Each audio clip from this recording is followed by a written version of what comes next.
So for my first question for you, I know you want to question me, but I don't know how else to put this, but this whole Ukraine thing you've been doing, why? Because, like, okay, Doug Stanhope one time had a bit where he said, some people say they like Dale Earnhardt. No, you don't. If you liked him, you'd say, hey, Dale, that's really dangerous. You should sit down and have a cold one and chill out. If you loved him, that's what you'd say. But you love Dale because he gives you that drip of adrenaline so you don't have to get off the couch and live. That was his joke. But, like, to me, I'm like, Dylan is like, hey, that's really dangerous. You should maybe, like, come back to America and have a cold one. And so my first question for you, I know this wasn't what we were planning, but I can't help it. I must ask you, sir, the, what was the gravity that drove you there, and what is the gravity that persists you there? And with that, I It's have good to that hear you this answer. separated those questions, because those are two different things, right? Because you It would have. initially set out on our journey thinking one thing's going to happen, and then other things happen along the Mhm. way. Originally, I saw people get this war so wrong. First, it wasn't going to happen. That's what people were saying. That this it's crazy. The Russians have a million reasons not to do it, so it's not going to happen. And then it did happen. But then once it did happen, all the experts that said it wasn't going to happen then moved on to saying, well, now that it did happen, this is going to be over in 2 weeks. This is going to be over in 2 to 3 weeks. It's going to be over quick. It's going to be quick Be and over by easy Christmas. for the You've been Russians to move saying in there. after 2 centuries of war. Yeah. And now we're going on 4 years, So obviously those two things didn't end up to pass. And so I thought at the start of this, considering that a certain amount of people came into my community to, see what I was saying at the early outset of the war.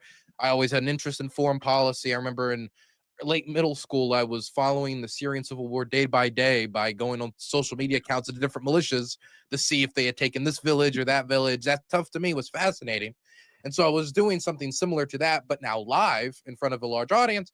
And I made like 5,000, maybe $10,000, something like that, in a like a month or 2 months, which for me is, a young 20-year-old. That's actually, that's a sizable amount of money to make in a month or two. And so I thought, what am I going to do with this cash? Am I going to invest it in my business and get a better studio, get better microphones, or am I going to improve my coverage? And I thought that in the moment, it would be better if I improved my coverage. Originally, I told my family, I'm going to go to Poland and I'm just going to interview some refugees. Don't worry about it. And I was like, well, Lublin is still in Poland, it's just on the border. Well, Lviv is in Ukraine, but it's like the furthest western. Look, Kiev's just in the middle of the country. Actually, when you talk about it, the Donetsk region, while we're the front line, and then I just got closer and closer and closer. Before you knew it, I was on the front line. And when I got here, a lot of things dragged me in further and has kept me here.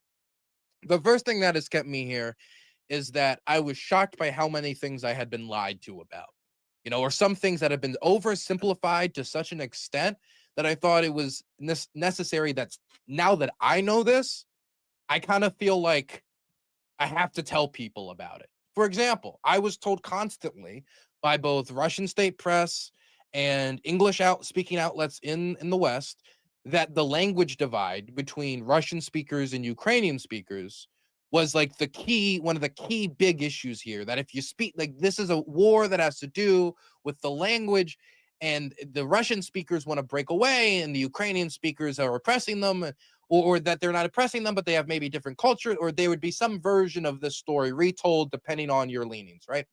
And then I go to the front line for the first time, and we take cover from a drone, and they drive away, and we get have a slight close call, but not in retrospect. I don't know how much of a close call it was. But at the end of the day, I go to this training ground out in deep, into the east, and then I hear every single soldier, all these militiamen, volunteer militiamen, every single one spoke Russian. I couldn't find a single Ukrainian speaker for this volunteer militia unit that was fighting to defend, their home, their villages, their city. And so that kind of slapped me in the face. And then when I thought about it more, I was like, oh, of course, if I'm in Ireland and they say, hey, you guys all speak English, what are you, British? I'm going to get kicked out of the bar. I'm not going to be welcome there. And so there were certain misconceptions that I felt, now that I knew about, I had a responsibility to go tell others about. And then I saw what the war was. And this war is one of the most vile conflicts on the planet right now. And I mean, human beings are hunted for sport. Yeah, in You Kherson, know, that is what's happening. And at first, I didn't believe it until I went there and I saw it myself, and I recorded it myself, and I released footage of it. And then the Russians released footage of it. And I think the moment that really stuck with me the most is when I was in Kherson after the Novakakovka Dam exploded. A bunch of elderly and disabled people were literally drowning in their homes as aid workers were trying to get to them, because these people are 98. They've survived world wars, and they're 98 or 101. They're like they can't move on their own. Somebody has to get to them to get them out as the water is rising. And these aid boats are getting bombed. And then I go out and our aid boat was bombed. John Jones, my good friend, he gets hit in the stomach in the seat that I was supposed to be sitting in. And he's dragged from the shoreline. This elderly British expat who's here to help people drowning in their homes.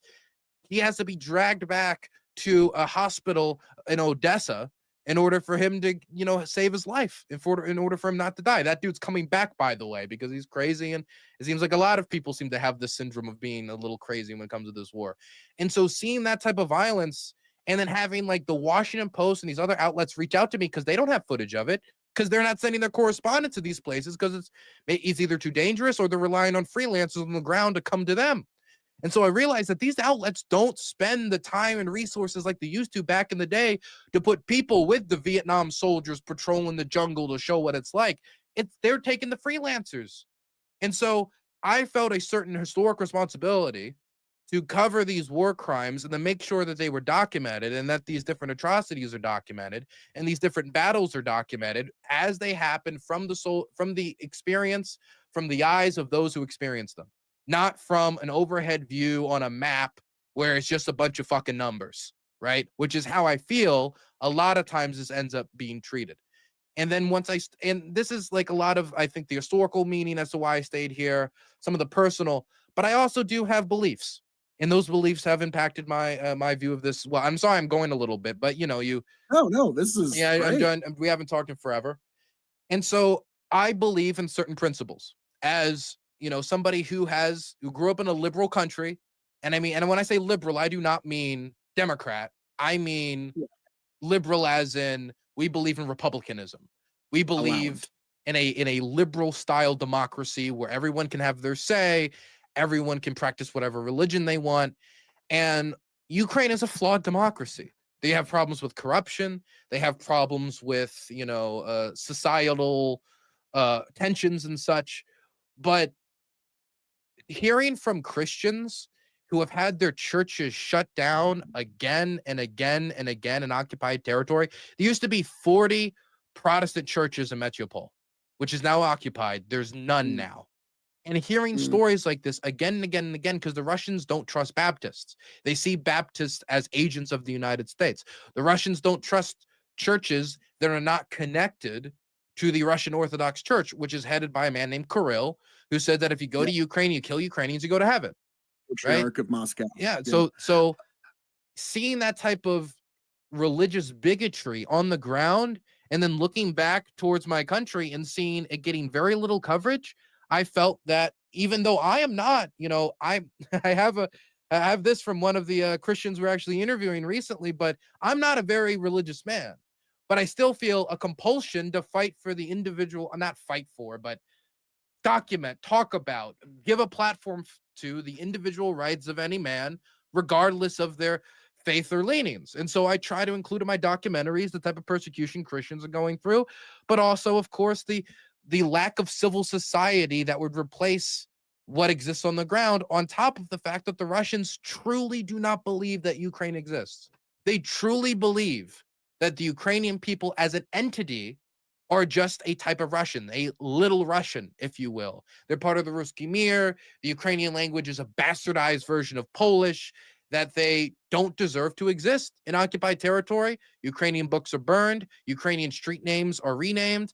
Ukrainian monuments to the Holodomor, one of the crimes of Soviet communism, are destroyed and demolished. And activists are taken out, shot, tortured, raped, or otherwise brutalized. There was one journalist that was returned recently that literally had her organs removed. She was sent back with her organs removed because the organs would be signs of torture. And seeing this type of behavior so routine from the Russian side, it's something that I've become numb to. I feel that from a humanitarian angle as well as a personal ideological angle, that the Ukrainians are defending something of value. That's not to say that they're defending a society that is perfect, but that's not to say any society is perfect. Could you imagine? I couldn't imagine if our country was invaded by China being like, well, we are corrupt though, right? There are money in politics. Like, yes, that is true, but we always strive. It's America's more of a promise than it is a, it's necessarily a right here, right now. We have all the promises fulfilled of what the founding fathers intended. And so I think that there's a certain amount of grace that I think the Ukrainians deserve, a certain amount of dignity that these people deserve after struggling so hard and fighting so hard for their country, especially considering like previous commitments that our nation has made, which I have honestly felt a lot of shame around when it comes to the certain promises we have made to this country that I don't feel that are being truly delivered upon, whether it be recent promises by politicians, the Biden administration, the Trump administration, or by the Clinton administration, or by Barack Obama. I feel it has been a complete bipartisan failure between both Democrats and Republicans on the issue, even if right now the Republican Party seems to be the one that is less sympathetic to the Ukrainian continuation of support, I guess you could say. That So is a I guess these diplomatic way of that's putting a that. lot of it. I That- don't want to yeah, ramble anymore. well, thank you. No, no, no. That's no. I wanted to know that, and thank you for getting into that deeply. And before we get deeper into it, there's something I wanted to mention it because I couldn't help but there's a lot of parallels here. One of the things I really like studying is the fall of the Aztec Empire, and there was a Franciscan monk by the name of, I believe, it was de Sahagun, and he documented the different people that were basically getting wiped out by the conquest, by the conquistadors. And he loved the Nahuatl language, and he tried to do everything he could to preserve it. And at one point, his higher up said, send in your transcripts so we can see if they're heresy or not, and they were going to burn them. And he basically begged his friend, please don't send them to be burnt. Someone must know these people as I knew them. And I kind of get the feeling it's a little bit of that. Does that make sense at all? I think that's true. I think that's true to some extent. I, because this war has become so partisan. These people have become kind of like a partisan talking point, and I want to make sure that when we talk about this war or when we talk about these people, that their experiences and what's happening on the ground here is documented. Because when I come back to the United States and I talk to people about the war, I get asked about like biolabs. I get asked about like, the idea that Ukraine had like biological weapons facilities that were going to like target Russian DNA, or I get asked about a bunch of stuff that, to be blunt, I don't think is that relevant to the war. I'll be asked about the Ukrainian Nazis. And it's true that Ukraine has Nazis. Russia also has Nazis. They have Nazi militias invading the country. And so that leaves you thinking, what are the Nazis coming to denazify the Nazis? Like, how is this exactly working? It doesn't. And so instead of prioritizing conversations about the persecution of people's religion, instead of talking about, the open hunt of civilians in Kherson, which the locals refer to as, there's not like a perfect way to translate it, but the best way to translate it is the human safari is how they refer to it. Okay.